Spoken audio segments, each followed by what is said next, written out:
Assalamualaikum warahmatullahi wabarakatuh.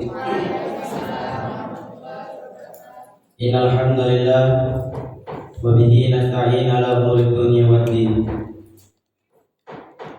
Alhamdulillah, kita panjatkan puji syukur terhadap kehadiran Allah Subhanahu wa taala atas nikmat-nikmat yang telah diberikan kepada kita. Salawat serta salam marilah kita panjatkan kepada baginda Nabi Sallallahu Alaihi Wasallam. Beliaulah suri tauladan kita yang akan memberi kita syafaat di hari akhir nanti. Sebelum kita mulai kajian, ada sebaiknya kita mengucapkan basmalah, Bismillahirrahmanirrahim. Adapun acara kajian wali santri pada pagi hari ini, susunan acara kajian wali santri yang pertama adalah pembukaan yang telah saya bacakan ini. Yang kedua, tilawah Al-Quran. Yang ketiga, tausiah sekaligus doa. Yang keempat, penutup.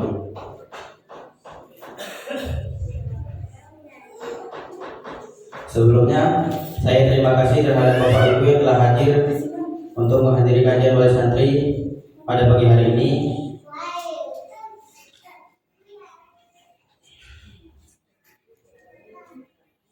Mari kita mulai kajian pada pagi hari ini.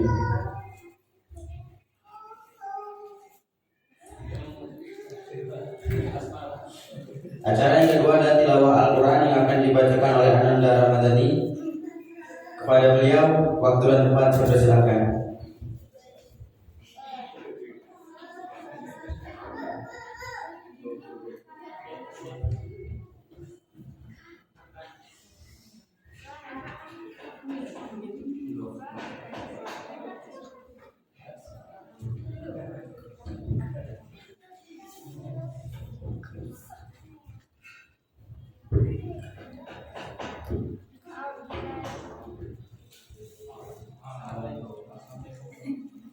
Assalamualaikum warahmatullahi wabarakatuh. Waalaikumsalam warahmatullahi wabarakatuh. A'udzu billahi minasyaitonir rajim. Bismillahirrahmanirrahim. Amma yatasaalun 'anil naba'il 'adzim alladzi hum fihi mukhtalifun. Kalla saya'lamun, summa kalla saya'lamun. Alam naj'alil arda mihada wal jibala awtada wa khalaqnakum azwaja wa ja'alna nawmakum subata wa ja'alna al-laila libasa wa ja'alna an-nahara ma'asha wa banayna fawqakum sab'an shidada wa ja'alna sirajan wahaja wa anzalna minal mu'sirati ma'an sajjaja linukhrija bihi habban wa nabata. Sadaqallahu al-azim. Assalamualaikum warahmatullahi wabarakatuh. Waalaikumsalam warahmatullahi wabarakatuh.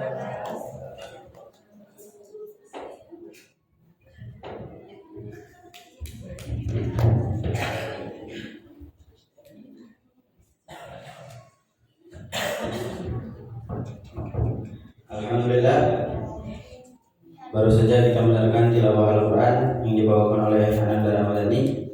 Semoga yang membaca dan mendengarkannya mendapatkan pahala. Amin.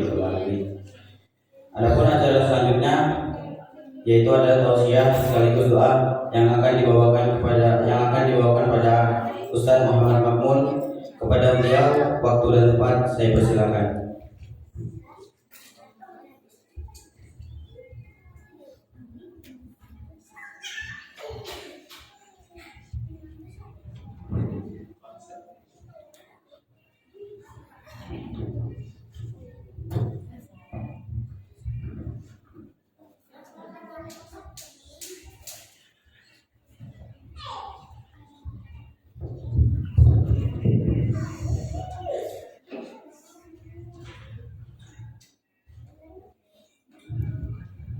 Bismillah. Assalamualaikum warahmatullahi wabarakatuh. Waalaikumsalam warahmatullahi wabarakatuh.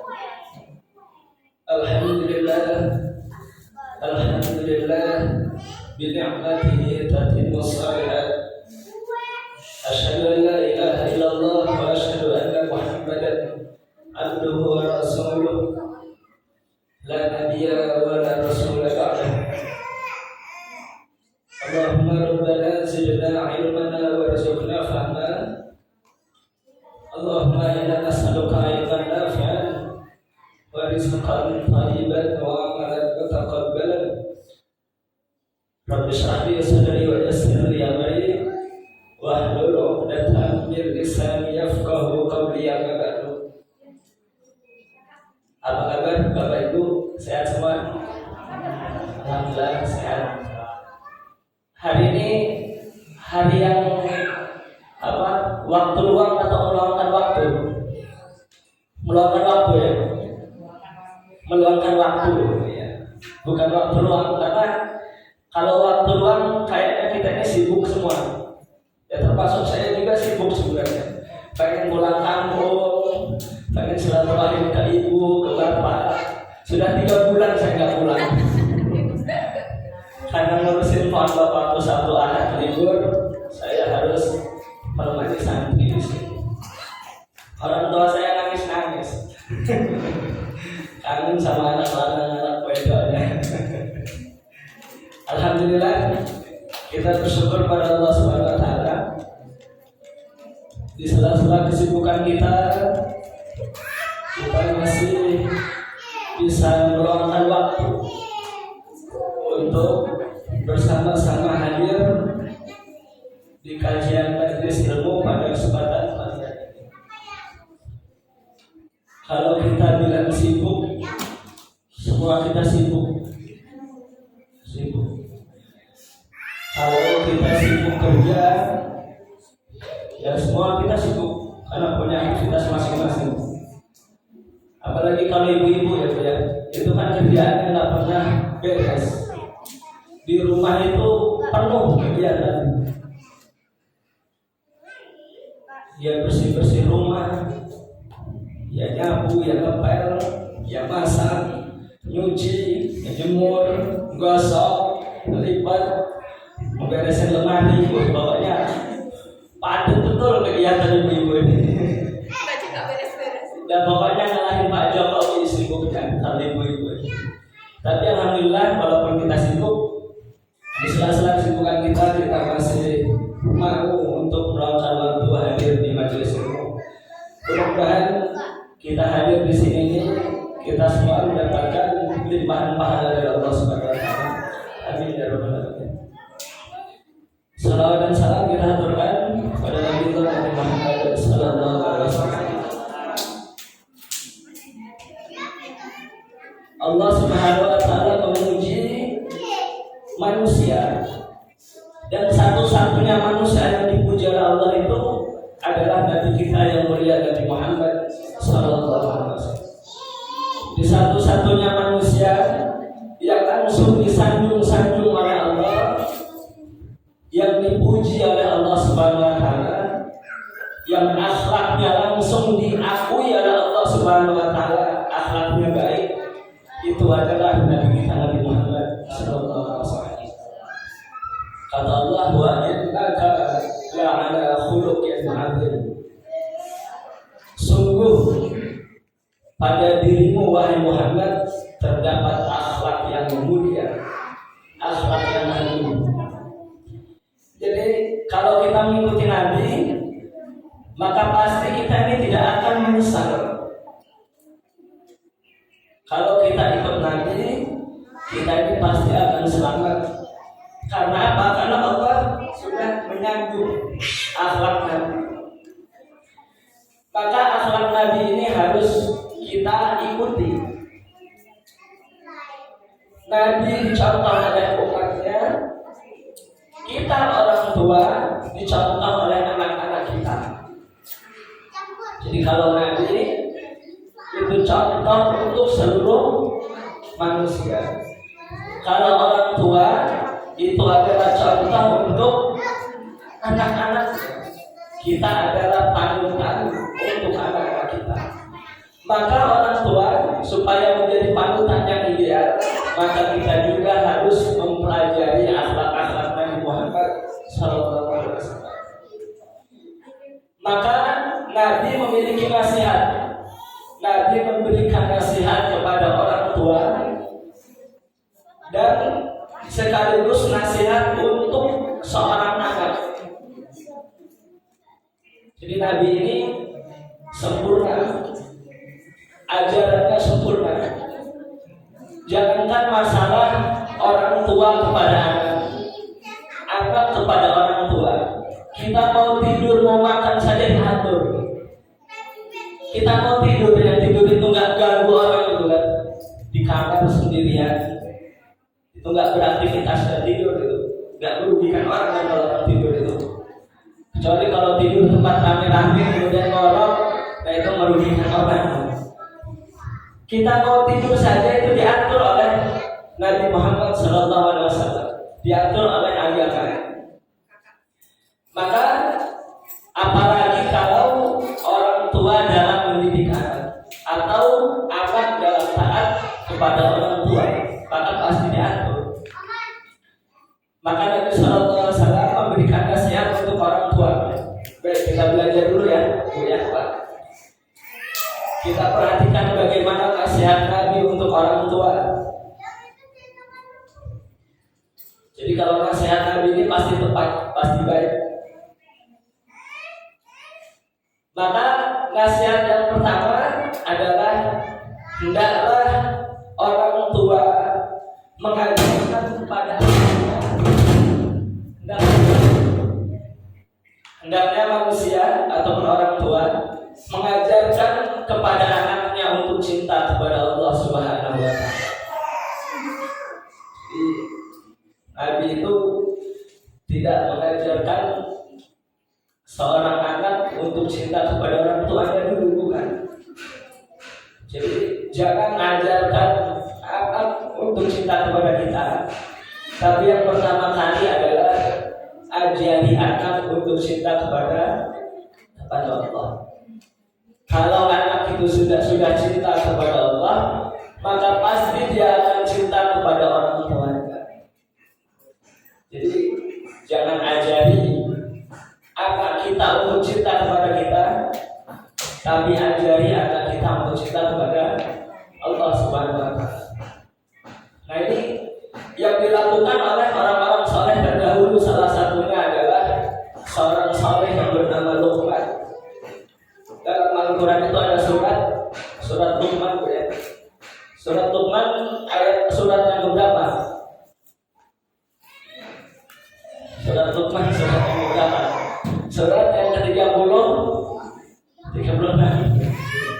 Surat Luqman surat yang berapa? 30. Coba dicek. 31. Ya, surat yang ke-31.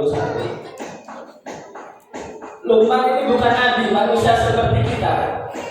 Tapi karena Luqman ini mencontoh nabi, beliau adalah orang yang saleh, maka beliau ini namanya diabadikan oleh Allah di dalam Al-Quran sebagaimana Imran.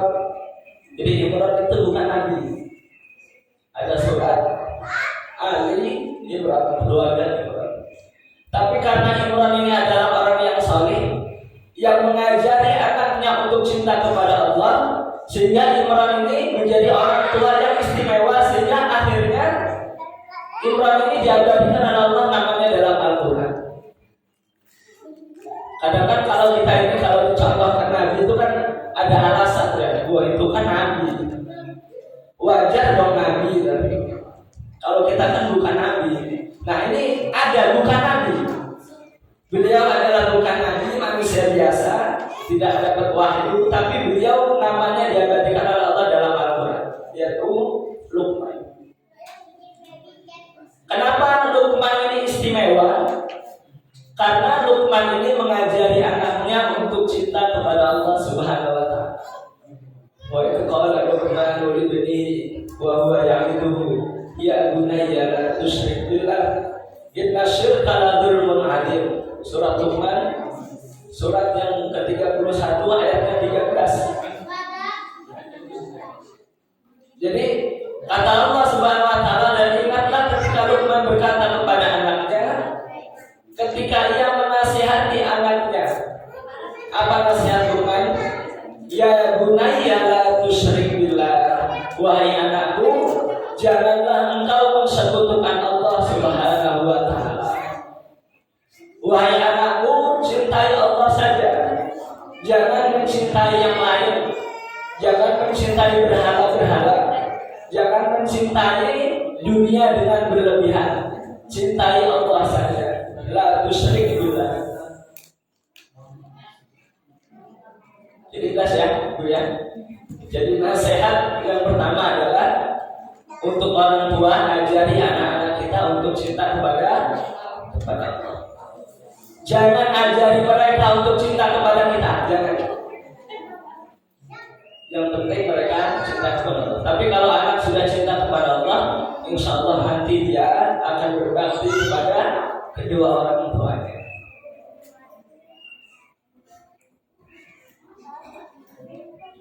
Kemudian yang kedua, oleh sebab itu, Bapak Ibu, pendidikan ini penting kan? Pendidikan ini penting.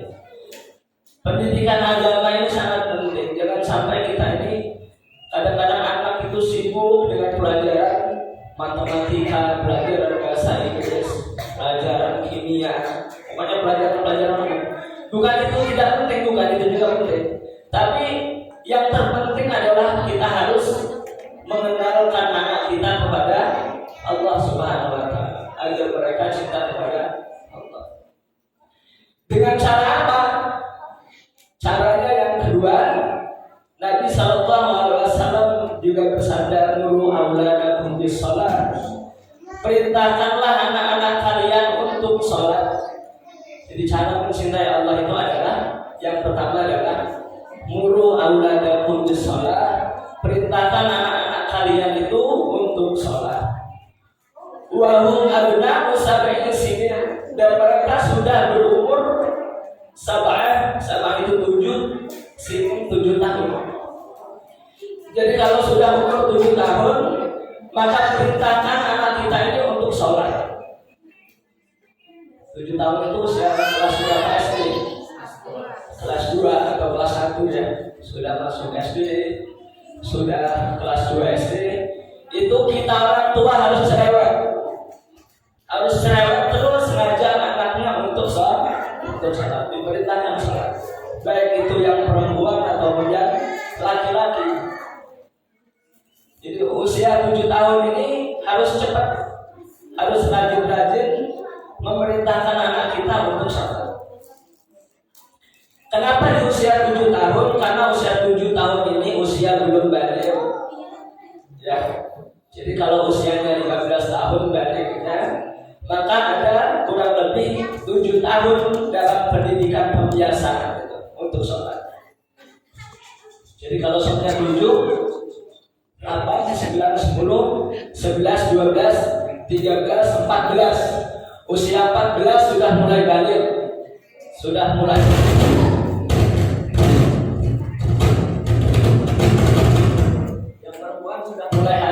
kalau yang laki-laki sudah mulai ihtilam. Ihtilam itu mimpi basah, mimpi keguyur air ya. Mimpi basah, ihtilam ya. Maka ada waktu 7 tahun untuk pembiasaan. 7 tahun itu cepat atau lambat? Lama ya. 7 tahun itu lama. Maka terus diperintahkan anak kita untuk sholat sebelum dia haid ataupun ihtilam tadi. Nah ini penting. Supaya apa? Supaya anak kita ketika sudah dewasa, sudah balik, dia sudah terbiasa melakukan sholat. Maka orang tua ini harus cerewet. Terutama ibu-ibu. Ibu-ibu kan kalau sudah cerewet pintar tuh. Kalau laki-laki ini kan kadang-kadang diam gitu, cenderung untuk berpergian. Tapi begitu ngomong sekaligus ngomong marah gitu. Itu laki-laki biasanya. Baik itu ibu-ibu atau bapak-bapak harus terus memaksa anaknya, sekaligus dikasih contoh ya tentu untuk supaya sholat. Wadribuhunna 'alaiha wadribuhum 'alaiha wa hum abna 'ashar. Kalau dari 7 tahun, 8 tahun, 9 tahun sampai 10 tahun dia diperintah juga gak mau sholat, maka ketika sudah umur 10 tahun kalau dia enggak sholat, pukul, sabet. Maka disiapkan rotan Pak di rumah itu, ibu disiapin cambuk, ya. Mulai hari ini di rumah kita di atas rumahnya disiapin cambuk kayak cambuk jaranan itu. Tahu ya cambuk jaranan ya? Apalagi heru-heru siapin berapa tahun bu? 14. Udah 14, udah harus lebih kenceng nyambuknya itu. Tapi heru sholat enggak meninggalkan sholat ya dong. Walaupun kemarin Ustaz tanya sholat subuhnya jam berapa bu? Sholat subuhnya jam 7 kan? Itu malaikat bingung ini sholat lahan, sholat duha apa sholat subuh? Sholat isya. Sholat isya. Jadi kalau sudah usia 10 tahun harus dipaksa dipukul betul, dipukul. Dan pukulannya harus dengan pukulan kasih sayang. Jangan di bagian wajah, jangan di bagian dada, di perut ya. Pastikan di bagian kaki, di bagian betis. Pukul aja kalau nggak mau sholat. Dan ini pendidikan ya, pendidikan untuk anak. Wa farriqu bainahum fil madaji. Anak itu kalau usianya sudah 10 tahun, jangan tidur bareng lagi sama orang tuanya, dipisah. Jangan udah 10 tahun masih ngewek sama orang tuanya. Baik itu laki-laki ataupun perempuan. Andre usianya berapa Andre? 12 tahun, berarti nggak boleh lagi tidur sama bapak atau sama ibu, harus tidur sendirian. Kalau nggak ada kamar, taruh di teras saja Pak. Suruh jaga saja. Harus dipisah. Supaya apa? Supaya anak itu mandiri dan berani. Tujuannya. Nah ini pendidikan dari Nabi Muhammad SAW dan ini pasti maslahat, pasti membawa manfaat.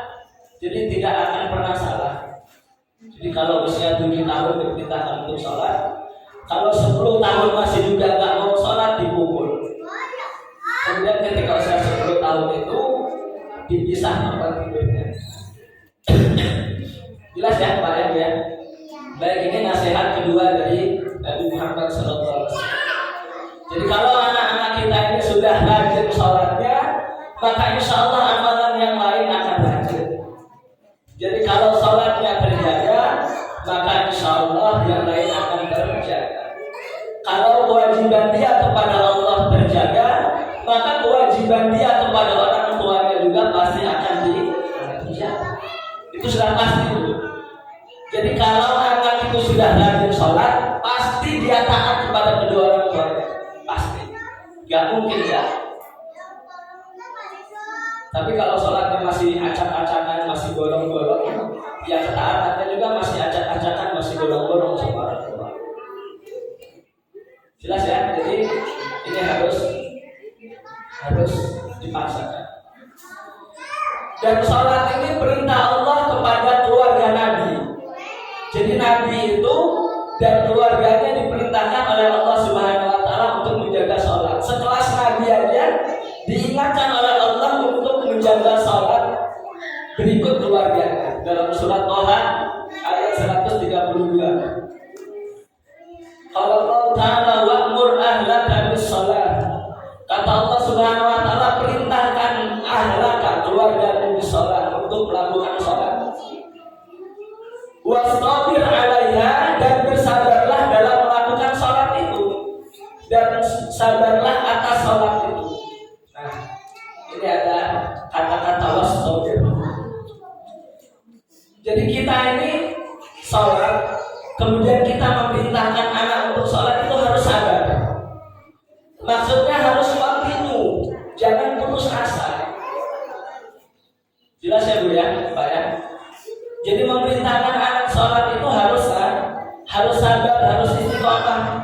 jangan kita ngeluh ataupun kita putus asa. Wah, anak saya itu sudah disuruh sholat sehari 2 hari, tapi kok udah seminggu 2 minggu sebulan udah 2 bulan setahun, tapi kok enggak juga berangkat sholat. Maka kuncinya wastabir alaiha, maka sabar untuk terus memerintahkan sholat. Jadi terus diperintahkan sabar sampai berapa tahun? Sampai 7 tahun tadi. Jadi sholat zuhur diperintahkan anaknya untuk sholat. Ayo sholat dioprak-oprak. Nanti sholat asar diperintahkan lagi ya, ayo nak sholat. Kalau jauh ditelepon, udah sholat atau belum? Ibunya Heru, karena Heru ini nggak standby di sini, Ustaz nggak bisa mengawasi sholat maghrib, isya sama subuh. Yang bisa diawasi cuma sholat zuhur sama sholat asar, sama sholat duha ya. Nah kalau jauh ditelepon mbahnya, Heru itu udah sholat maghrib belum itu? Kalau belum disuruh sholat. Kalau dekat dengan kita enak, langsung aja diperintahkan untuk sholat. Sampai kapan? Sampai 7 tahun. Terus wastabir. Ada dalam Al-Quran itu wasbir ya. Wasbir itu bersabarlah. Tapi kalau udah kemasukan wastabir ada tohnya, itu harus benar sungguh-sungguh sabarnya. Jadi memerintahkan sholat ini jangan putus asa. Sebagaimana Nabi kepada keluarganya. Masa ya selama 7 tahun diperintah sholat tidak juga sholat?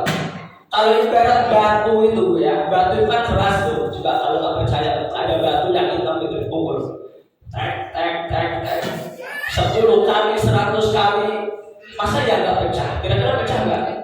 Pecah lama-lama. Masa ya dipukul selama 7 tahun, diperintah selama 7 tahun kok enggak juga dia mau sholat kan gimana? Pastilah dia bisa melakukan sholat. Maka wastabir.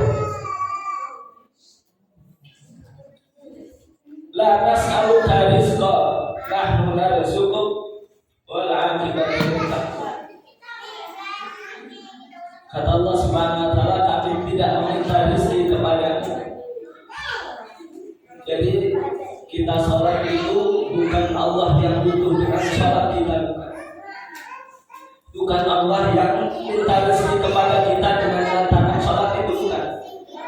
Tapi Allah perintahkan sholat itu kita yang butuh Allah Subhanahu wa ta'ala. Jadi kita sholat itu bukan Allah yang butuh dengan sholat kita, bukan. Tapi nahnu narzuquk, kamilah yang akan memberikan rezeki kepada. Jadi kalau kita, keluarga kita, anak-anak kita itu sholatnya sudah terjaga, maka kata Allah nahnu narzuquk, kamilah yang akan memberikan rezeki kepada. Jadi kalau seumpamanya rezeki kita ini kalau nggak lancar itu bisa jadi karena sholatnya. Usaha kok gagal terus, dagang kok rugi terus, bertani kok gagal panen terus. Itu ada masalah dengan sholat kita dan sholat keluarga kita. Punya anak kok membantah terus, berarti orang tuanya pasti sholatnya ada masalah. Coba kalau orang tuanya dibenahi sholatnya, nanti anak juga nyusul itu membenahi sholat mereka. Kemudian kalau keluarga itu sudah bagus sholatnya, maka janji Allah nahnu narzuquk, dan kamilah yang akan memberikan rezeki kepada. Allah berikan kesehatan, Allah berikan ketenangan, Allah berikan kelapangan. Keluarganya gak cekcok terus, gak berantem terus. Itu kalau sholatnya terjaga. Tapi kalau sholatnya compang-camping, dia keluarganya juga jadi compang-camping. Perbaiki sholat, ini penting betul. Jadi setelah kita tidak mensekutukan Allah, maka cara kita untuk mencintai Allah itu adalah dengan cara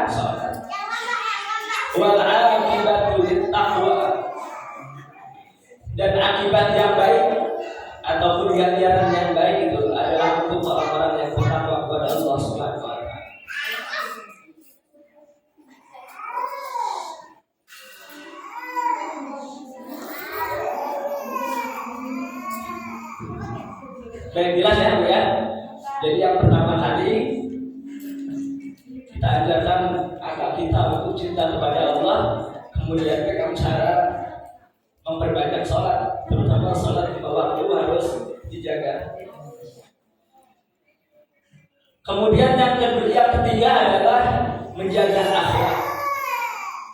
Akhlak ini penting, terutama adalah akhlak dalam berbicara. Hendaknya orang tua yaitu memberikan contoh ataupun akhlak yang baik kepada anak-anaknya, baik itu dalam tutur kata ataupun perbuatan. Maka oleh sebab itu hendaklah orang tua senantiasa mengucapkan kalimat thayyibah, yaitu kalimat yang baik-baik. Terutama anak itu masih balita. Nah, jadi kalau anak kita masih balita itu di bawah 5 tahun ya, itu orang tuanya harus banyak mengucapkan kalimat thayyibah, kalimat yang baik. Kalimat yang ringan, subhanallah, masya Allah, alhamdulillah, Allahu Akbar, astagfirullah. Itu latahnya juga latah yang baik. Jangan latah-latah yang nggak baik.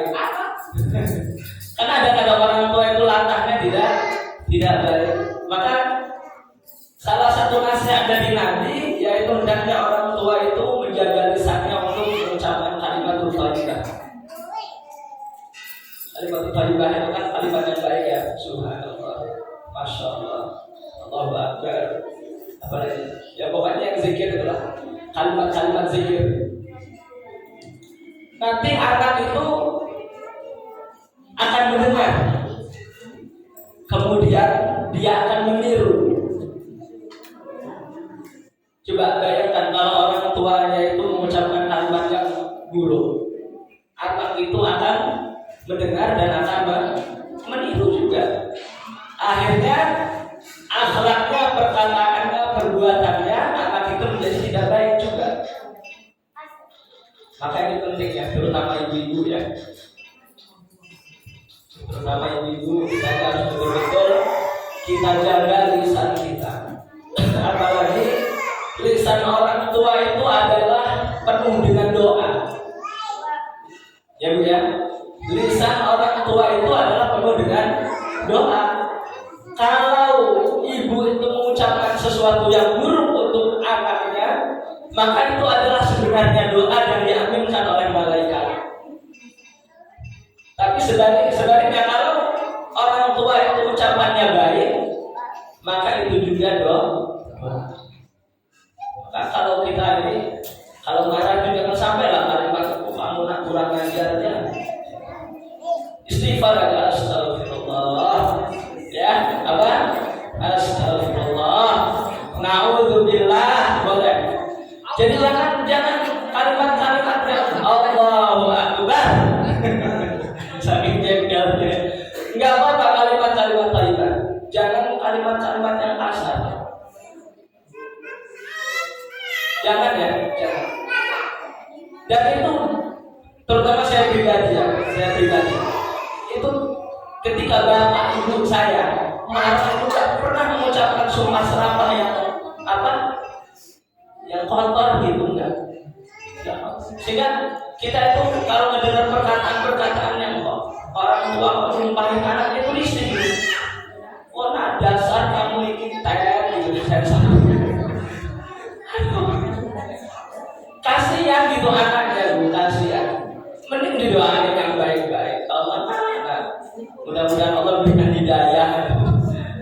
Dan sebut aja nama Allah yang banyak. Karena perkataan anak itu adalah doa. Jadi jangan ucapkan yang buruk.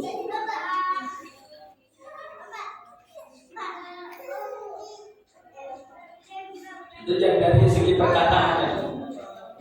Maka Allah Subhanahu wa taala berfirman wa qulu qawlan sadida. Dan berkatalah dengan perkataan yang sadid. Sadid itu perkataan yang benar, yang baik, yang lemah lembut, yang tidak mengandung unsur-unsur apa ya, negatif, unsur-unsur negatif atau apa ya, kata-kata kotor gitu, jangan. Kalau sekarang ini kan banyak tuh bahasa-bahasa yang nggak tahu dapat dari mana gitu ya, kata-kata yang kotor gitu. Maka ini harus dijaga. Jelas Bu ya? Ini nasihat dari Nabi. Jadi orang tua ini kalau anaknya mau benar-benar jadi anak soleh solehah, ucapannya harus harus dijaga. Kemudian yang terakhir, nasihat untuk orang tua, yaitu hendaklah orang tua berdoa kepada Allah Subhanahu wa taala untuk anak-anaknya di waktu yang mustajab. Sebagaimana para nabi dan rasul, mereka juga berdoa untuk anak-anaknya. Bahkan mereka ini doa sebelum istrinya hamil. Bapak-bapak ataupun ibu-ibunya semua, salah satu doanya adalah yang diajarkan oleh Nabi Ibrahim alaihissalam, Rabbi habli minas sholihin. Doanya simpel itu, hafal ya, gimana? Rabbi habli minas sholihin. Coba kita baca sama-sama. Rabbi habli minas sholihin. Rabbi habli minas sholihin. Ya Allah ya Rabb, berikanlah karunia kepadaku, yaitu anak keturunan yang saleh. Itu apa maknanya ya? Atau ada doa yang panjang lagi, Rabbana hab lana min azwajina wa dzurriyyatina qurrata a'yun waj'alna lil muttaqina imama. Ini panjang nih, kalau nggak panjang ya, kalau nggak hafal yang tadi aja. Rabbi habli minas sholihin. Rabbi habli minas sholihin. Setelah sholat doa itu diperbanyak. Rabbi habli minas sholihin. Rabbi habli minas sholihin. Atau ketika kita tahajud ya, terus memperbanyak doa itu Rabbi habli minas sholihin.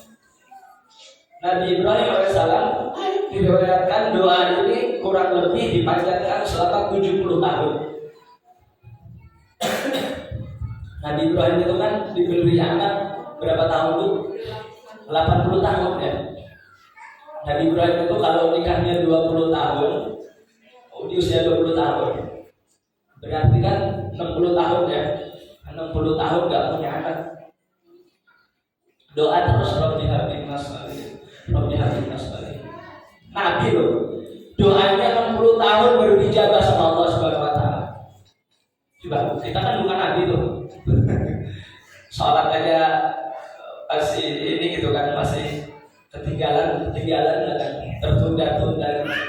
Nabi ini manusia yang paling dekat. Nabi Ibrahim itu digelari Khalilullah, kekasih Allah. Itu doanya 60 tahun baru dijabah oleh Allah Subhanahu wa taala. Doa Rabbi habli minas sholihin, Rabbi habli minas sholihin. Maka kita terus berdoa agar diberikan anak keturunan yang saleh. Sehingga akhirnya Nabi Ibrahim setelah 60 tahun berdoa diberi anak, yaitu Ismail alaihissalam.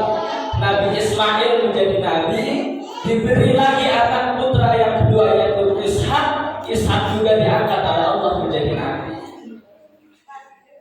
Tapi doanya harus berapa tahun?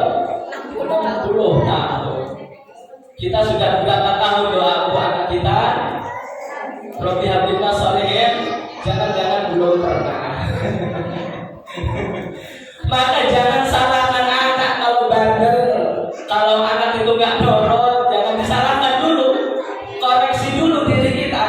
Oh, jangan-jangan ada yang salah pada diri kita. Jelas ya? Baik, sekarang jadi mulai memperbanyak doa untuk untuk anak-anak kita. Jelas sampai sini?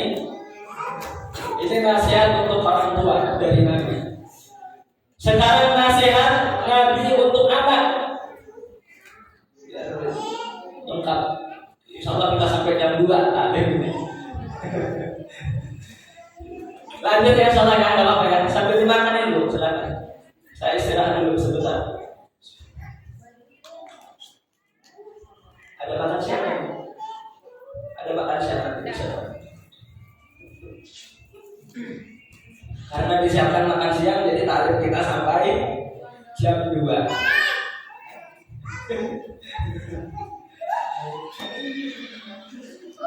Baik, berikutnya adalah nasihat Nabi untuk anak. Perhatikan anak-anak, untuk orang tua juga, anak juga kan kita ini. Saya ini masih anak juga ya, karena punya bapak, punya ibu. Khususnya untuk diri saya pribadi. Nasihat untuk seorang anak juga, perhatikan.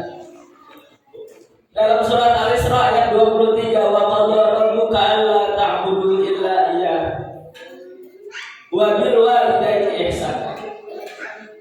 Dan Rabbmu telah memerintahkan supaya kamu jangan menyembah selain kepada Allah Subhanahu wa taala. Jangan mensekutukan Allah Subhanahu wa taala, dan hendaklah kamu berbuat baik kepada ibu dan bapak. Jadi perhatikan anak-anak. Jadi Allah memerintahkan kita itu, yaitu yang pertama jangan mensekutukan Allah, kemudian perintah ini disandingkan, yaitu untuk taat kepada kedua orang tua. Jadi jangan sampai kita ini membantah kepada kedua orang tua kita.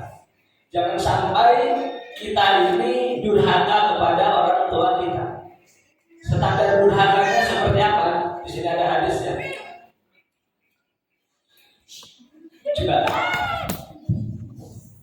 Ada hadis seperti ini. Dari Abdullah bin Umar, hadisnya. Hadis sahih. Qala Nabi sallallahu alaihi wasallam, ibqa'ul walidaini minal uquq. Coba perhatikan ini. Ibqa'ul walidaini minal uquq. Jika ada anak kemudian dia membuat orang tuanya menangis, maka dia adalah termasuk anak yang durhaka. Coba. Anak-anak kita ada yang pernah membuat orang tuanya menangis? Nah, berarti harus banyak istighfar.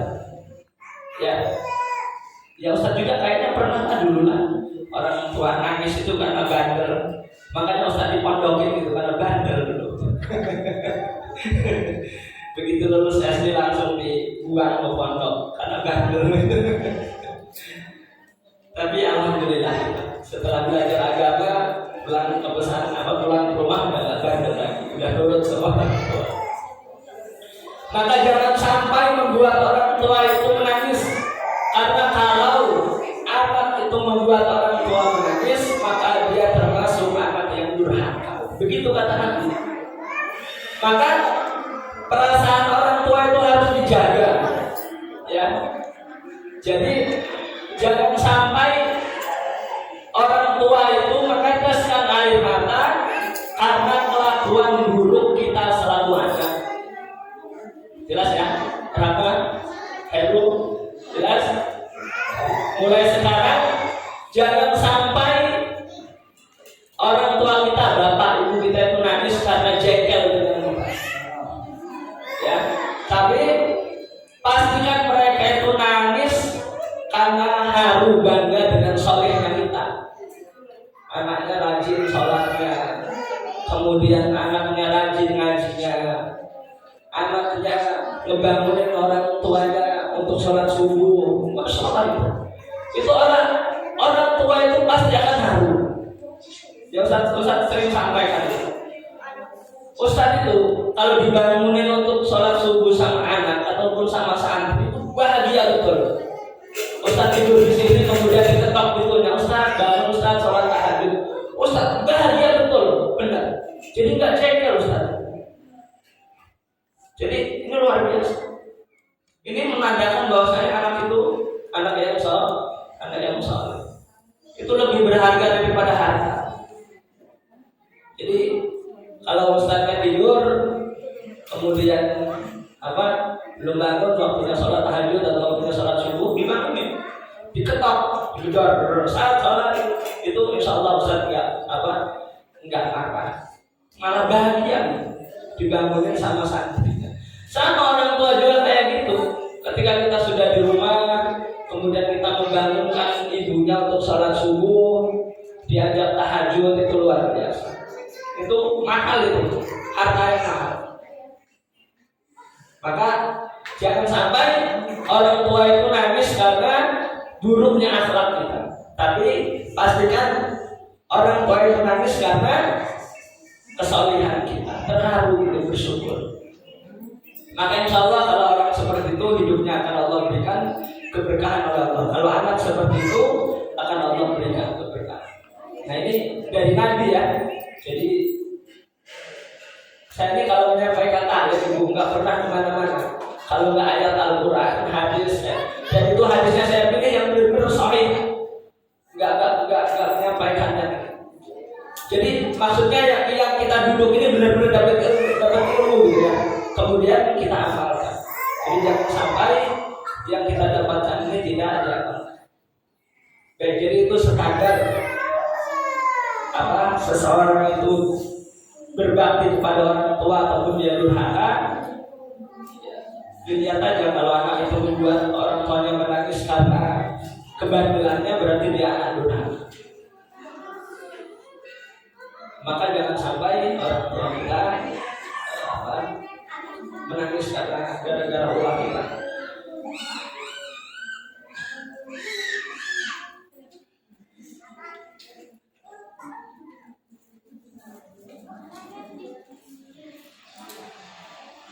Baik, jadi itu yang pertama ya, jangan sampai membuat orang tua menangis. Kenapa orang tua itu kadang menangis? Maka ayat Al-Quran dalam surat Al-Isra menyebutkan wala taqul lahum ma'ruf. Jangan kamu mengatakan atau membantah kepada kedua orang tua. Ustaz juga kan pernah marah kan waktu di sini itu kan, waktunya belajar, waktunya suruh ngafal, tidur gitu kan, Ustaz marah betul itu. Karena ngebantah gitu. Dan Ustaz juga nggak suka. Orang tua kalian juga pasti nggak suka kalau ngebantah. Kecuali kalau Ustaznya nyuruh kepada keburukan, orang tuanya menyuruh kepada keburukan, jangan ditaati. Tapi kalau menyuruh untuk ketaatan harus ditaati. Maka kepada orang tua ini wala taqul lahum ma'ruf, jangan mengatakan dalam rangka membantah. Jadi jangan pernah membantah kepada orang tua. Udah taati saja. Selagi itu kebaikan, taati. Selagi itu kebaikan kemudian kita mampu melakukan, taati. Ibunya Heru nyuruh Heru beli terasi sana ke warung. Membantah Heru. Enggak lah Pak, malu saya. Itu termasuk dari untuk walidain, termasuk dari durhaka kepada orang tua. Jadi nggak boleh membantah kepada orang tua. Mana si Andri, mana Andri? Oh ini nggak terlihat. Jadi jangan sampai kita membantah. Kalau diperintah oleh orang tua harus taat. Apalagi dalam rangka taat kepada Allah Subhanahu Wa Taala. Diperintah untuk sholat, jangan sampai membantah.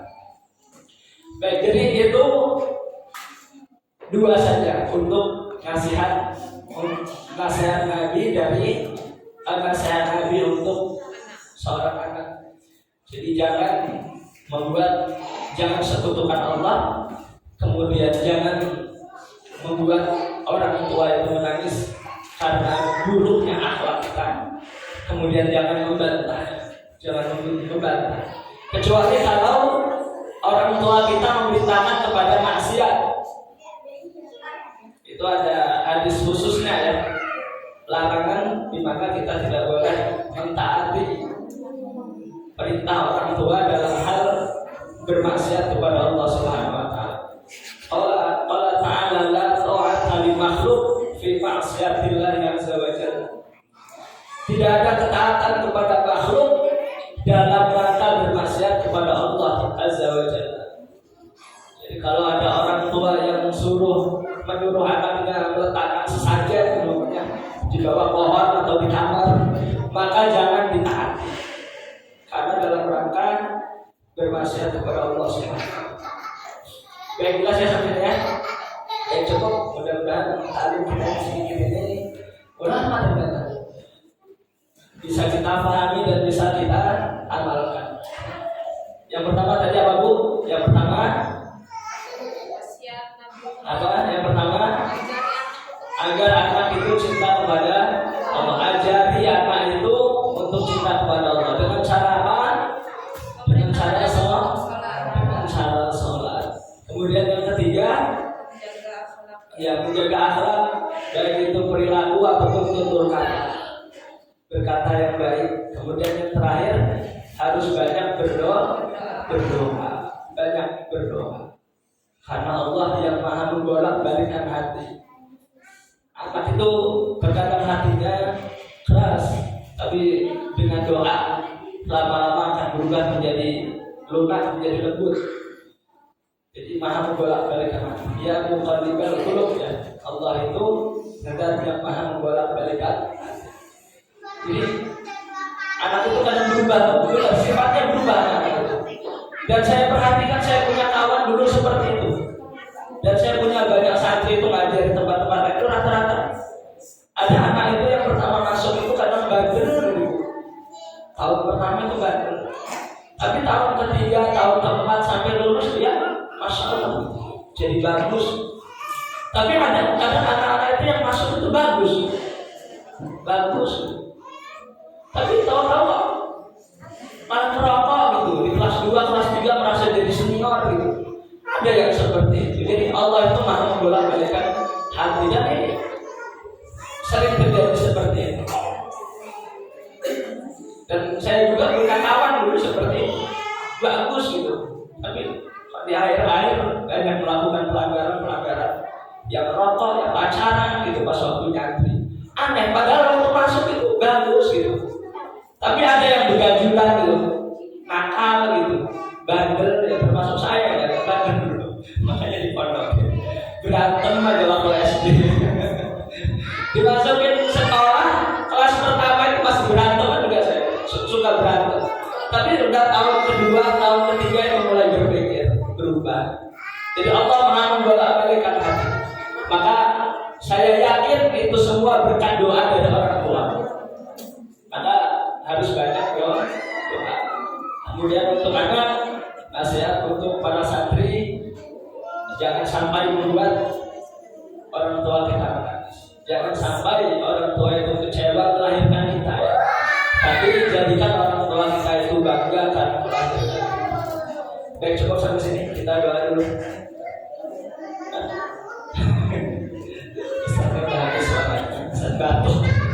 Kita doa dulu. Al-Fatihah. Alhamdulillahirabbil alamin. Bismillahirrahmanirrahim. Alhamdulillahirabbil alamin. Arrahmanirrahim. Maliki yaumiddin. Iyyaka na'budu wa iyyaka nasta'in. Shiratal mustaqim. Shiratal ladzina an'amta 'alaihim ghairil maghdubi 'alaihim. A'udzu billahi minasyaitonir rajim. Bismillahirrahmanirrahim. Alhamdulillahirabbil alamin. Allahumma shalli wa sallim ala nabiyyina Muhammad wa ala alihi wa ashabihi ajma'in. Allahumma ighfir lana wa liwalidina warhamhum kama rabbayana shighara. Allahumma ighfir lana wa liwalidina warhamhum kama rabbayana shighara. Allahumma ighfir lana wa liwalidina warhamhum kama rabbayana shighara. Ya Allah, ampunilah dosa kami, ya Allah. Ya Allah, ampunilah orang tua kami, ya Allah. Ya Allah, rawat orang tua kami sebagaimana mereka telah merawat kami semasa kami masih kecil. Ya Allah, muliakan orang tua kami, ya Allah. Ya ini dasarnya. Allahumma taqabbal imanana wa islamana. Allahumma taqabbal syahadatana. Allahumma taqabbal ibadatana. Allahumma taqabbal salatana. Allahumma taqabbal siyamana. Allahumma taqabbal ta'limana. Ya Allah, terima iman Islam kami, ya Allah. Ya Allah, terima syahadat kami, ya Allah. Ya Allah, terima seluruh amal ibadah kami, ya Allah. Terima salat kami, terima puasa kami. Ya Allah, terima taklim kami pada kesempatan hari ini, ya Allah. Ya Allah, biasanya. Allahumma ja'al auladana wa dzurriyyatana min ahlil Qur'an. Allahumma ja'alhum minas shalihin. Ya Allah, jadikan anak keturunan kami termasuk anak-anak yang saleh dan salihah.